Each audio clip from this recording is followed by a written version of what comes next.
জুলাই গণ অভ্যুত্থানের পরে একটা চক্র চেষ্টা করেছিল যে মুক্তিযুদ্ধের চিন্তা চেতনা আদর্শ এটা নিয়ে বাংলাদেশে কথা বলা যাবে না, এটা নিয়ে বাংলাদেশে রাজনীতি হবে না।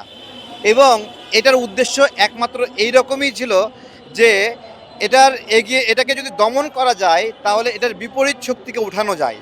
সেইখান থেকেই জামাতকে ওঠানোর জন্য ৭২-এর সংবিধান চাই না, এটা বাতিল করতে হবে, এইরকম একটা ন্যারেটিভ দাঁড় করানোর চেষ্টা করেছে। কিন্তু আল্লাহর অশেষ ইচ্ছা, আমাদের মুক্তিযোদ্ধারা যেই মহান যুদ্ধের মধ্য দিয়ে, যে যুদ্ধটা শুধুমাত্র বাংলাদেশ পাকিস্তানের যুদ্ধ ছিল না, ১৯৭১ সালের মুক্তিযুদ্ধ ছিল পুরা বিশ্বের যুদ্ধ। এটা পুরা বিশ্বযুদ্ধ কেন আমি বলতেছি, এটা বিশ্বযুদ্ধের চেয়ে কোনো কিছু কম ছিল না। কারণ এই যুদ্ধে আমেরিকা অংশ নিয়েছিল, রাশিয়া অংশ নিয়েছিল, চীন অংশ নিয়েছিল, পাকিস্তান, ভারত, আশেপাশে সকল প্রতিবেশী রাষ্ট্রের সম্পৃক্ত ছিল। এবং এই যুদ্ধে আমেরিকা কিন্তু সপ্তম নৌবহর পাঠিয়েছিল, রাশিয়ার অস্ত্র কিন্তু মুক্তিযোদ্ধারা পেয়েছিল, চায়নার অস্ত্র কিন্তু পাকিস্তানের পেয়েছিল। সুতরাং পুরা বিশ্ব এই যুদ্ধে একভাবে জড়িয়ে পড়েছিল। এইরকম বড় যুদ্ধের মাধ্যমে কোনো দেশ স্বাধীন হয়েছে সারা বিশ্বে কোথাও নাই। সেই যুদ্ধকে ডিফেমিং করে ওই যুদ্ধের কথা চলবে না, বয়ান চলবে না, এগুলো বলে জামাত কিন্তু সাকসেসফুলি লাভবান হয়েছে। শেষ পর্যন্ত কিন্তু আওয়ামী লীগ কিন্তু রাজনীতির বাইরে আছে এবং সেই কারণে তারা কিন্তু বেশ কিছু আসন পেয়েছে।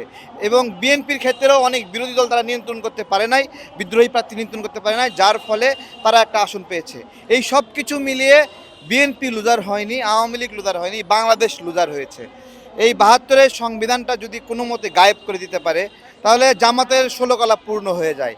তাদের বাবা দাদারা যে ধর্ষণ করেছিল, খুন করেছিল, তারা তো আগে এটা নিয়ে লজ্জা পাইতো, কিন্তু তারা এখন আর এটা নিয়ে লজ্জা পায় না। তারা এর বিরুদ্ধে যারা, রাজাকারদের বিরুদ্ধে যারা, তাদের কারো বলে বেলায় যে রাজাকারদের ধর্ষণের ফলে তোর জন্ম হয়েছে।